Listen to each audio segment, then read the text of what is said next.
You can be a work in progress and a masterpiece at the same time. Let me find the right answer. It's got to be out there. I was such a dork when I was younger. You just butchered it. It's almost Nancy Drew-ish. Yay!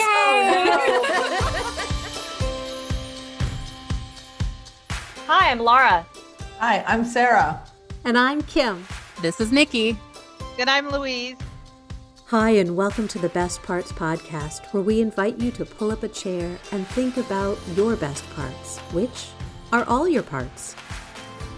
Welcome, everybody. I am so excited to be spotlighting our very own Nikki Baker Wulf on the Best Parts Podcast. Pull up a chair, grab a cup of coffee, and let's do this thing. So I want to tell you a little bit about Nikki. As a coach, Nikki recognizes that there is not a one-size-fits-all approach to self-inquiry. She helps her clients uncover their special sauce with what does and does not work for them. Her purpose in life is to support people who have made the decision to create action from new awareness. Nikki is a self-proscribed, loudly exuberant, ferociously loving, and radically hopeful individual that overuses adjectives. Now, wait a minute. She said that, not me. I totally did. And I really overuse adjectives. So well, I can attest to the ferociously loving individual. She has such a big heart. Nikki is a Minnesotan. And as an ex-Minnesotan, I loved her as soon as I met her. She is a very important part of our Best Parts team. And you've already heard her moderate a couple of our episodes. And we're really excited to focus on her today so we can get to know her better. Welcome to the Best Parts, Nikki. Thank you. So Nikki, you were one of the first people I met in California in January 2020, and I was just drawn to you immediately. And like I said, I'm an ex-Minnesotan. I lived in Minnesota for 20 years until I couldn't take the winters any longer. And it was just a bonus for me that you were from Minnesota. I still have strong ties there. And once this pandemic is over, be forewarned, I will be visiting multiple times a year. I have space for you. And it's funny because Minnesota people recognize Minnesota people, even if you don't know that you do. I was in the Rome train station and I see a guy in a Vikings jersey and I went, Minnesota. He's like, yeah, Vikings. So we know who we are, even from across the room. I did the same thing when I was in Milan last year. There was a Minnesotan and I knew a Minnesotan when I saw him. Yeah. Something about us. So Nikki, I will say we have absolutely saved the best for last when we scheduled you to be the last one of us hosts to be in the hot seat.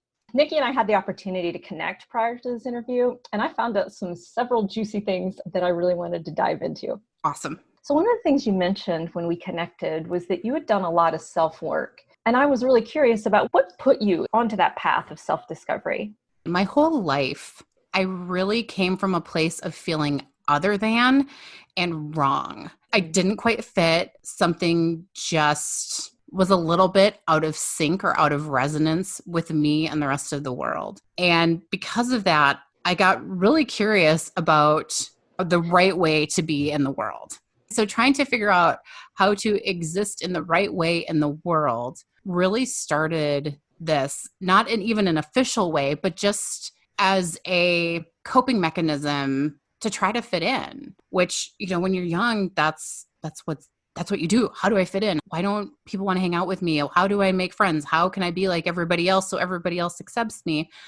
And that always felt so wrong to me to be doing. So even as I felt wrong, trying to fit in made me feel more wrong. And so I really got curious about myself. And there's a big part of me that always is just, I'm going to march to the beat of my own drum. I'm going to do what I want to do. I dealt with a lot of rejection in that as well. So there are some wounds from that, but I also have a strong drive just to do what I want to do and how I want to do it and move forward. I love that. Anybody else here felt othered or wrong or like they didn't fit in? Yeah. God, yeah. What? It wasn't just me? What? No. I'm sorry. It wasn't. I don't know. Does that make you feel better? It always made me feel better to realize I wasn't the only one. So yeah, you weren't the only one. Well, I was such a dork when I was younger. So yeah, I You get still that. are. Thank you very much, Kim. I love you. That's how we found each other. Well, exactly. It takes one to know one. Absolutely. I'm sorry. I was the only girl that played D&D. That was back in the day. Yeah. I was the only girl. And now that's cool. So look at Yeah. you. You were like A trendsetter. Yeah, Right? but then well, then, all the boys were like, oh yeah, come play. We're good. Yeah, come with us. Come hang out. Well, and it's funny because I would have loved to know that back then, but when you're a kid, who talks Mhm. about that? Right. Like, yeah, I feel weird too. I wish nowadays, oh my gosh, I just sounded so old when I said that. Nowadays, these things are discussed, but back then it was just, you kind of shrunk into a corner and didn't talk about it. I remember when I first started with clients, I was shocked to realize that everybody feels like they didn't fit in. And I was like, hold on, we're like you. I was like, where were all these cool kids in high school? They had to feel like they fit in. But what I really found is that nobody felt like they fit in. Everybody felt like the odd man out. Well, that was the perception, right? You had the cool kids in school, like, oh, they all get each other. They're all the same. They all are so confident strutting down the hallways with, their tight-rolled jeans and kids with no socks. And You're aging yourself now. well, it's, I can do that. It's all right. I already aged myself. I think, I'm just going to say whippersnapper and make it a trifecta. Well, at least it's not a hanky. At least it's not a hanky. When we look back, we see this part of us that didn't fit in when we were younger. But I think it happens all of the time. It happens over and over and over again. I think for myself, there were times where I was like, yeah, I totally got this. And then all of a sudden it's like, nope, I sure don't. And your world starts to feel awfully small when you don't feel like you belong anywhere. Yeah, totally. I was thinking, Louise, when you said that, and also kind of hearkening, there you go. Speaking of old terms, That's a good one. Back to what Nikki said, there's wounding that occurs when we're younger. And I think as we start paths of self-exploration and self-discovery, there's an opportunity to heal those wounds. And so, Nikki, you had mentioned that you've done all sorts of things and you've been doing a lot of self-discovery. Can you share a little bit about some of the things you have done on your path? Absolutely. I have done so many things. I am a bookworm. I love books. And so that's really where I started, was devouring things to try to understand myself and also make myself better. That was the initial part of it, is how can I fix myself? I know there's information that can fix me so I can fit in. And a friend of mine actually said to me, do you read self-help books because you feel like something's wrong with you? Or do you read them to improve on what is already there? Ooh, and nice distinction. Right. And I think I was just like, no, it's definitely to improve. But then I got home and really started thinking about it. And that was when I realized that I felt wrong and I was trying to fix myself, and put all the books away. Like, all of the self-help books went into a box, and I took time to reflect, not just on what I was doing, but also what I was learning, the people who were around me, what I was doing because I felt wrong, instead of, hey, I'm okay right here, and I want to do better. I want to improve myself. I want to keep growing.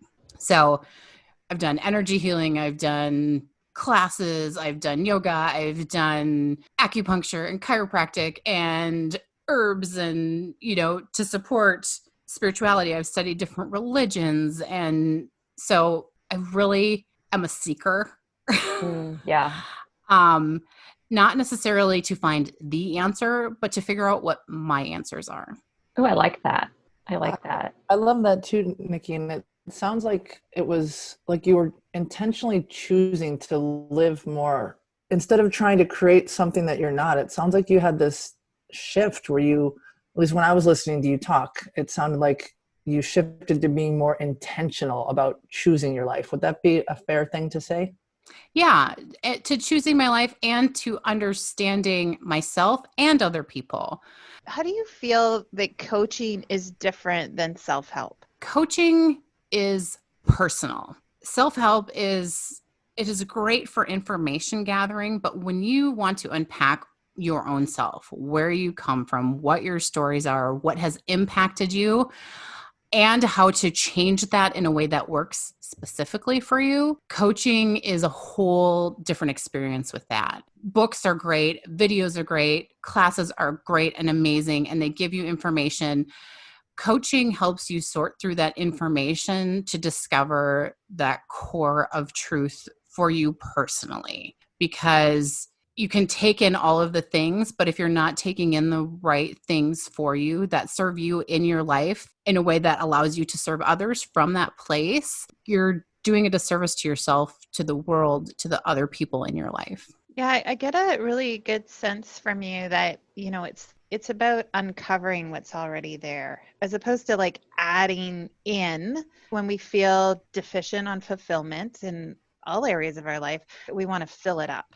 Right. And Yes. so we just get into this consumer mode where it's, let me find the right answer. It's got to be out there. So you just devour books and videos, like you said, all of that information. And it sometimes can get piled on top of the answer, because the answer is already within you. It's already a part of you. Well, and it gets piled on top of you too. You take in all of this stuff and pretty soon you're suffocating and you don't know what you think anymore, because you just have all of this information, and taking the time to process it or discuss it either in relationship with other people or with a coach to be able to process is an important piece of it as well. And it took me a long time to learn that. That was something that really struck me when you said that you put all your books away and you took time to process. And I thought that was a really courageous thing to do, to stop learning and now actually do some internal work. Well, and one of my favorite quotes in the whole world is, you can be a work in progress and a masterpiece at the same time. And I think of Leonardo da Vinci. If he suddenly appeared today and you said, oh, the Mona Lisa is perfect, he would tell you things that he would still want to work on it. He carried around with him everywhere. He was constantly fiddling with it. Like, this was something that he never felt finished. And, it's hanging in the Louvre as this masterpiece. And I think he would say it's still in progress. I literally just wrote that quote down, and I'm going to put it on a Post-it note and put it on my wall. What an amazing, I love that quote. You can be a work in progress and a masterpiece at the same time, because we're always trying to be our best selves, but it doesn't mean we're not living our best selves at the same time. We're always evolving. I love that. Well, and if you're living your best as you are, who you are, with what you know right now, that's amazing. Tomorrow may be a different best. Maybe you break your ankle, knock on wood, but maybe you break your ankle and tomorrow your best is resting so you can heal. It's just being whatever your best is right now with where you are and how you are. And I love that. And I feel like a lot of people misunderstand being your best. Yes. Right? Could you speak a little bit more into this idea of being your best and what that actually looks like? Does it look perfect? Oh my gosh, no. Please no, and heavens no, and absolutely no to that. Perfection isn't the best. Perfection is a myth, at least in my head. I don't want to speak for everybody, but to try to strive for perfection is not genuine. To me, it feels like there's no resonance there. If I'm speaking to a perfect person, I don't know if I can relate to that. Anybody else? I mean, you've spoken to me before, so. Oh my gosh. Bless. There's always an exception to the rule, right? Yeah. Well, it's funny because that's the struggle. That's we insert perfect into the best. And, our podcast is called The Best Parts, not the perfect parts. Because all the parts are the best parts. Right. And it's really interesting. I think we, somewhere along the line, we pick up the story that perfect is a synonym for best. Well, and we look at these images of highly filtered, very contrived social media posts and with the beautiful background, and people aren't always even there. You have a picture in Greece and they have photoshopped themselves there. And so it looks perfect, but is it?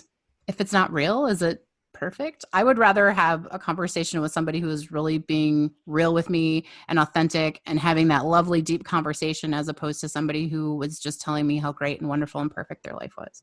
Well, not even photoshopped, right? Not even going to that level, but how many times did they take that selfie to get it just right? Yeah.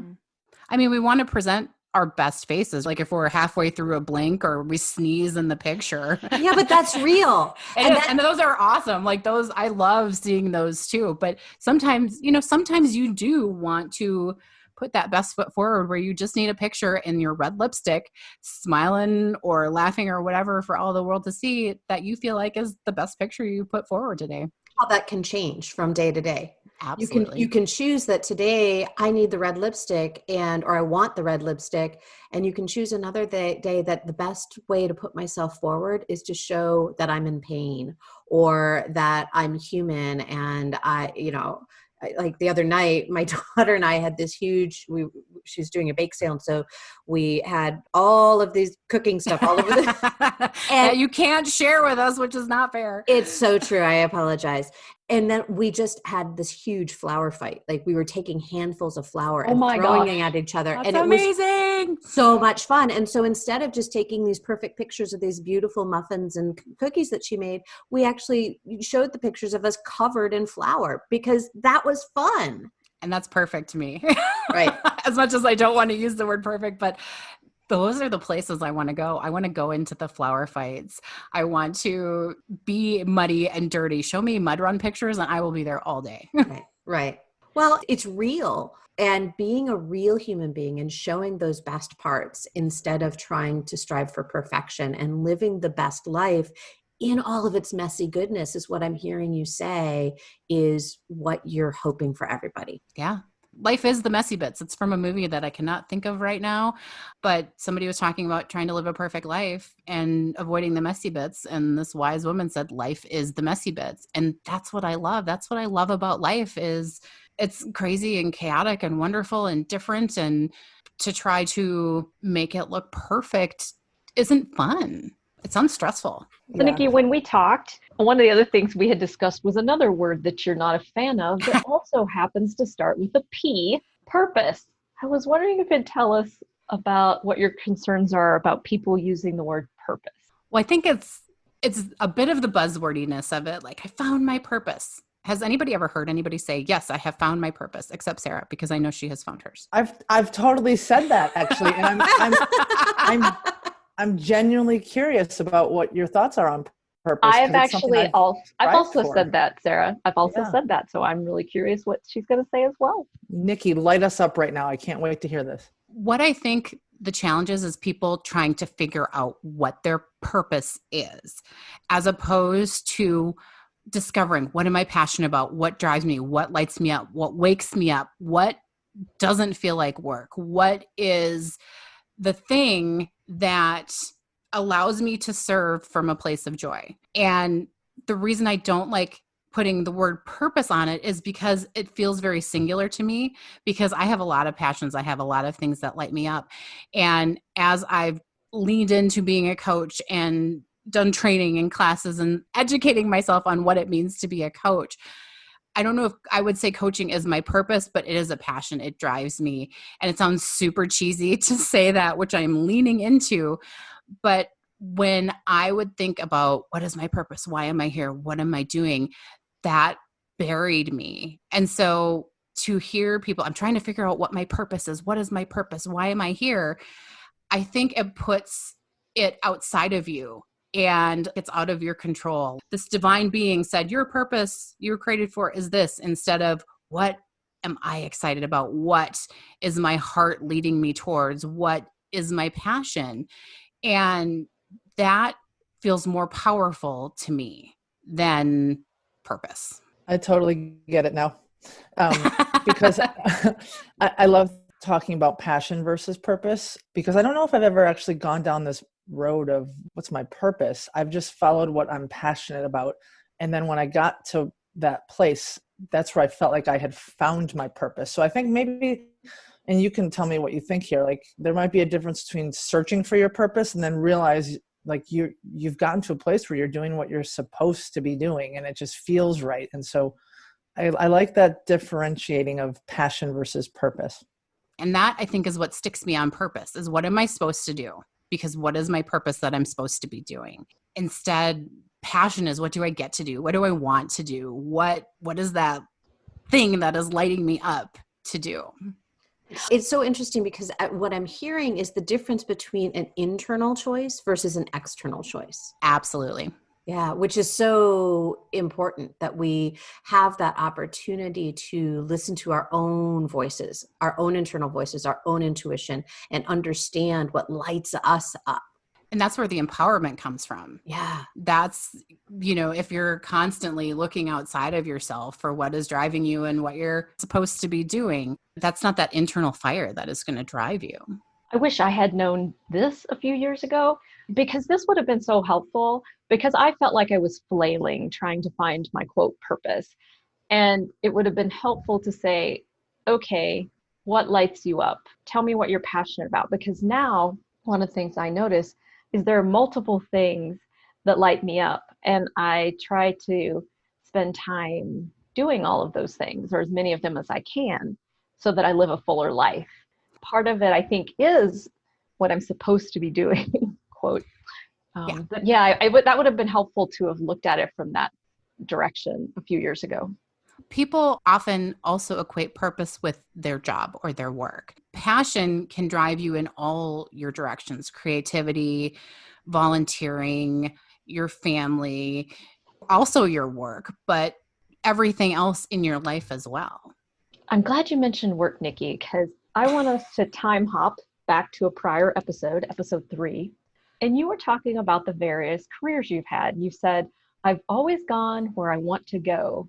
And then you proceeded to let us know that you've done marketing and HR, and you've been a flight attendant, and you've done office management and membership recruitment. And I remember as you were running down this list, I thought, wow, it seems so brave and so fearless that you had done this. How did you do that? That wasn't the way I was brought up. Well, I really unknowingly followed the flow of what I wanted to do. Like for the flight attendant, it was literally an ad in a newspaper. Yes, dating myself. I think that's the 4th time now. But it was a tiny ad in a newspaper for a commuter airline that was owned by a major carrier. And on a whim, I was like, oh, that sounds like that would be cool. So I applied, I got the phone interview, worked through the process, and come to find out that that's not always how it works for people. It's actually pretty hard to get a job in the airline industry. But it opened up when I was like, hey, let's do that. It just opened up for it to happen. And so it's really just paying attention to that curiosity, but also kind of what's calling to me. And I know it's not traditional. I think I stressed my parents out a lot because it wasn't the work at a job for 40 years in the same industry at the same company and work your way up to the top of the ladder or the glass ceiling. And, that just has never been what I wanted or who I am. Or I'm wondering if Louise is cringing right now as a career renovation specialist, or if she's like, yeah, this is what I love about people. Well, it's really interesting as you talk, right? And being a multi-passionate person is not about having a purpose. Like Yes. when we talk about purpose, oftentimes we think of it very singularly, and that there's this thing that I am just meant to do in my life. No, there's not a thing. Right. And we get caught up in that, looking for that perfect thing. As you're talking, it really is, it's the same thing. We often fall into that trap of there is a perfect thing for me. There is a perfect purpose, or it's one thing that will not change throughout my whole life. And that's just absolutely not true. It's not true in your life. It's not true in your relationships. It's not true at your job. We're all evolving through our whole lives in many different ways. So being connected to your insides is really what drives the bus at the end of the day. Right? We're whole people.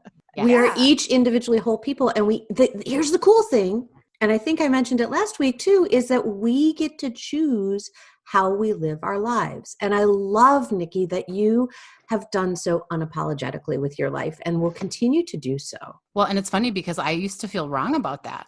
Yeah, I know. Because it's so different. I mean, not only have I done all these jobs, my dog and I lived in an RV for 4 months and traveled the southwestern part of the United States. And I've done all of these things and I'm like, oh, back into that otherness and weirdness. Mm. And it's so funny because people are like, you traveled in an RV? I've always wanted to do that. I'm like, well, why don't you? It's possible. So these things are possible, but it's all about what we tell ourselves we can and can't do, or what we believe about ourselves, or what is possible. Nikki, let's say you have a client come to you and they're in this place, the pre-Nikki that we have now, right? The Nikki back then that felt like, oh, what's my purpose? And I feel weird and I feel different and I don't know what I want and I'm trying to live to someone else's standards. And you have that client come to you. What are the types of things that you would do with that client to help them realize that following their passion may be the better thought process? Are there any types of tools you would give them, or how would you handle that situation? Yeah. Well, first I would start with breath work. Surprising, right? Let's all take a breath. Everybody pause and just inhale and feel how that feels in your body right now.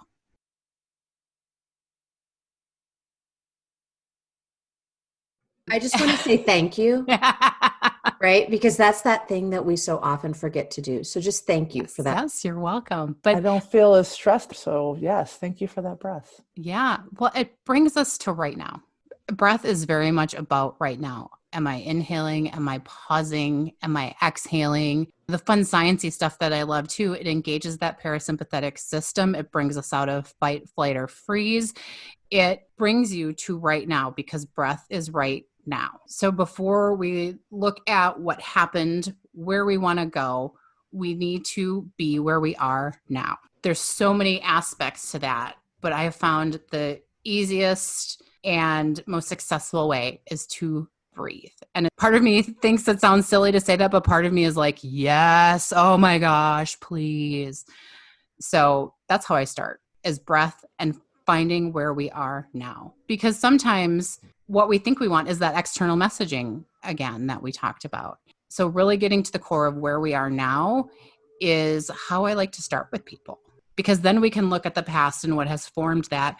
And then we can vision into the future about what we want from who we are and how to best live into that. Quite often in our production meetings, Nikki starts us off with breath work, just taking a breath, slowing down for a moment. And so besides going for coaching certification in 2020, Nikki, you decided to become a yogi as well, like holy overachiever Batman. Can you tell us about that decision?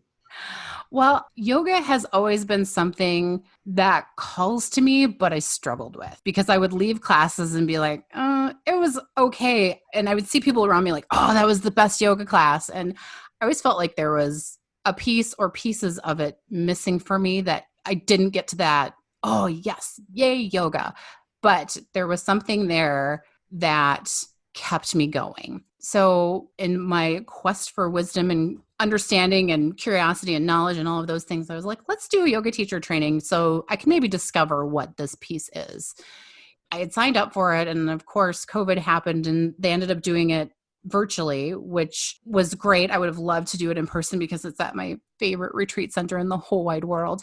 But to be able to still have that was such a blessing to me. So yeah, let's just throw something else in there and made it work. I mean, I had a lot of support from everybody around me knowing like, oh, I know you're doing this training. How can I help you? How can I be there? Let's talk. I miss you. And really showing up for me too, which was tremendous. So your connection helped. Absolutely. Which in the past, I would have thought that would have been overwhelming. Like, oh, don't give me one more thing. But it was connection with people who were trying to support me instead of saying, oh, you're the person we always go to. I need you to do this for me. It was, how can I show up for you? What do you need from me now? Wow, that's nice.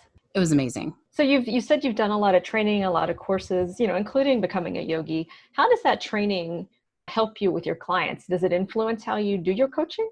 I think it gives me a pretty broad perspective, but Kim, you can correct me if I'm wrong. I think you had mentioned my curiosity once, and I never had thought of that before, that was a piece of it for me. Yeah, that was one of those things that just early on in getting to know you, it was one of those things that was just so apparent to me, was your deep curiosity about everything. And it made me lean more deeply into my own curiosity about myself, about the world, about my clients. And so, yeah, when I think of you, it's almost Nancy Drew-ish, because I know we talked about it earlier, but it really is. It's looking for the clues and trying to figure it out, and understanding if you go down one path and it's not what you were expecting, wanting, or need, that you're like, yep, that's okay. Let's look another way. It just doesn't seem to get you stuck anywhere, which is just amazing. Well, and I love knowing things, and I love understanding things. I guess even more than knowing things is that understanding. So that piece for me just is what drives me. I think it's being willing to ask the questions. After our training retreat, there were people who would pull me aside and say, I'm so glad you asked that. I never would have had the guts to do it. And I felt like a puppy dog, because I would tilt my head to the side and say, why not? If you want to know something, please ask, because that's just part of who I am, is I want to know this. So I'm going to ask. If somebody thinks I'm dumb, that's fine, but at least I get my answer and I get to live my life forward. And so as a coach, I will ask a question, even if it sounds weird, even if seems like it's out of left field, because my brain likes putting things together in different ways. And so I get to be curious out of that. I like that. So who is your ideal client? Who is it you want to help?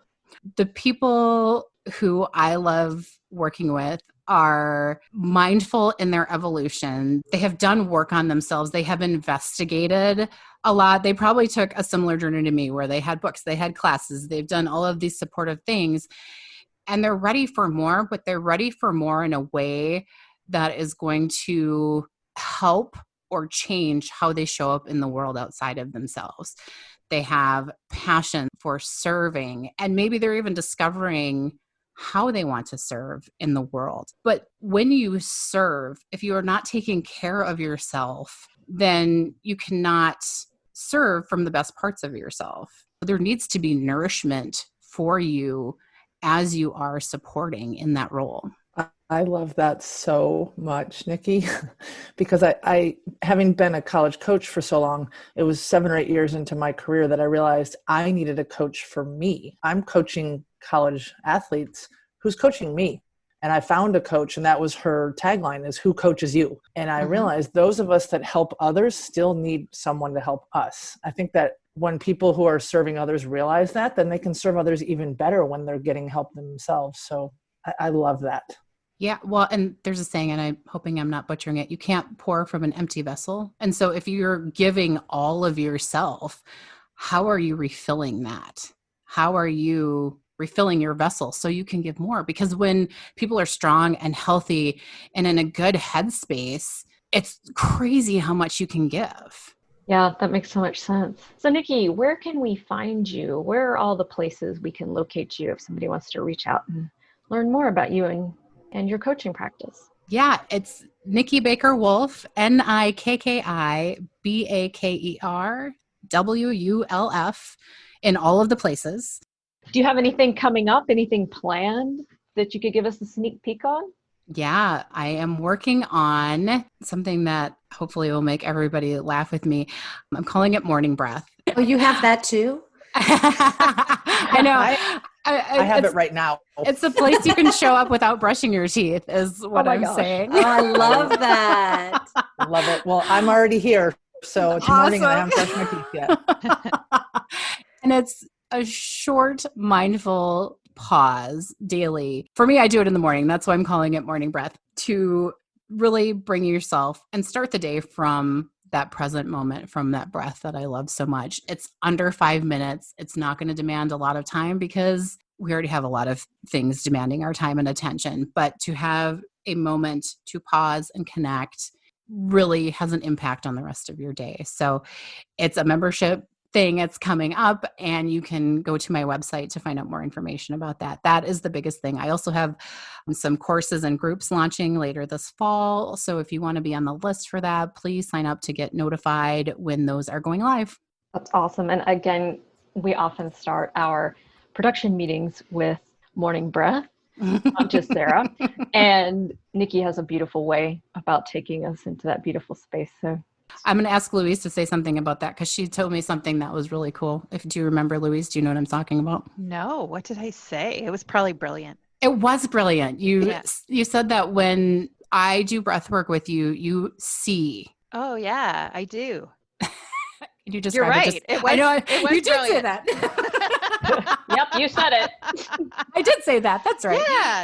Yeah. It's the way that you conduct your breathing practices. I get so visual. It is absolutely more than energy that flows through my body. It is actually I see my breath. It has a pattern. It has a shape. It's absolutely amazing. Beautiful. So are you ready for the lightning round? Bring it on. Da-da-da. I couldn't remember what it was. God, you just butchered it. Sorry. All right. I love it though. It was perfect. I liked mine better. All right. All of them. They were wonderful. I didn't say yours was. No, I did. I totally Yeah, you did. Totally did. You just butchered it. Butchers are important. They are. They're real. They're important. This is their chosen passion. Yes. Unless their father or mother did it, and then they probably were just kind of in the family business. But I digress. All of our vegan people just winced. Right? All the PETA people too. Back to What were we talking about again? I'm sorry. Lightning We're the round. lightning the round. regularly scheduled lightning round. Dun, dun, dun, dun. The best part of a salty sweet treat, such as bacon wrapped dates, the salty or the sweet? Ooh. I mean, the combo of the two, I like them separate, but together it's just magic.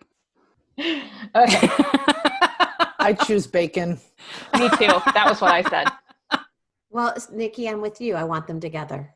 Mm-hmm. Now I want bacon wrapped dates. Thanks, Laura. Right? You did it yourself. I know. Well, although I do have to say, I'm going to bring up a sore subject for Minnesotans because the state fair was canceled this year. I did try chocolate dipped bacon with some sea salt on it, and it was not good. I had high hopes for it, and I did not enjoy it. But peanut butter and chocolate, man, all day, every day.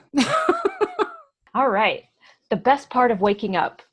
Did anybody else hear in your head? Totally. Oh my God. I was like, do. It's Folgers in your cup. Oh, maybe they'll sponsor us. I was just saying, this podcast has not been sponsored by Folgers. However, if you would like to, we're available. Yeah, please reach out. The best part of waking up is morning breath. Oh, good answer. I love it. Nice plug. I know. pitch. I was like, it just fit in so perfectly, but let's go with it. The best part of a novel, the beginning or the end? The middle. Sarah, You're not answering. There was too much silence. Sorry. Oh my gosh. I'm Old silence. I know. I'm such a bookworm. The end is the best and the worst because the story is over, but you get the payoff. So I'm going to say the end is the best and the end is the worst. The best part of 90s grunge music. Is there one? Nirvana. Okay, there is one. One. Well, it was such a time back in the day. I was taking college courses as an older adult person, and I was saying something about music, and somebody called it oldies, and it hit me like in the heart. And I went, "It's not oldies." And then I did the math, and I was like, "It is oldies now." Mm-hmm. Oh my gosh, it's oldies. I'd have said Pearl Jam. That was my answer. Oh yeah, A good one too. Yeah. Okay. Okay. Well, proved wrong there again. My God. twice. So many times today already. Get it out of the way. The last question, the best part of a yoga practice. The best part of a yoga practice is, I'm trying to think of how to say this. I feel it, but now I have to put it to words. The best part of a yoga practice is remembering that it's yoga practice, not yoga perfect, which is always a cheesy line, but it allows you to be where you are today. If you have a sore shoulder, you can adapt. If something isn't feeling good in your body, you either lean into it or you recognize that you might need to back off. And so it's that presence is the best part of a yoga practice. Beautiful. So thank you, Nikki, so much for being our guest today in the hot seat. Thank you. And this brings us to the end of our 6th episode. So thank you, everyone, for pulling up a chair and joining us. Bye for now. Thanks for joining us today for another episode of the Best Parts Podcast. If you like what you heard today, we would love it if you would share this podcast on social media or with anyone else you think would enjoy it. After all, sharing is caring. And be sure to leave a rating or review on iTunes, Stitcher, or wherever you listen to podcasts, as it helps others find us. If you'd like to connect with us, you can find us on Instagram at thebestparts.com or head over to our website at thebestparts.podbean.com. Thanks for listening, and until next time, remember that all the parts are the best parts.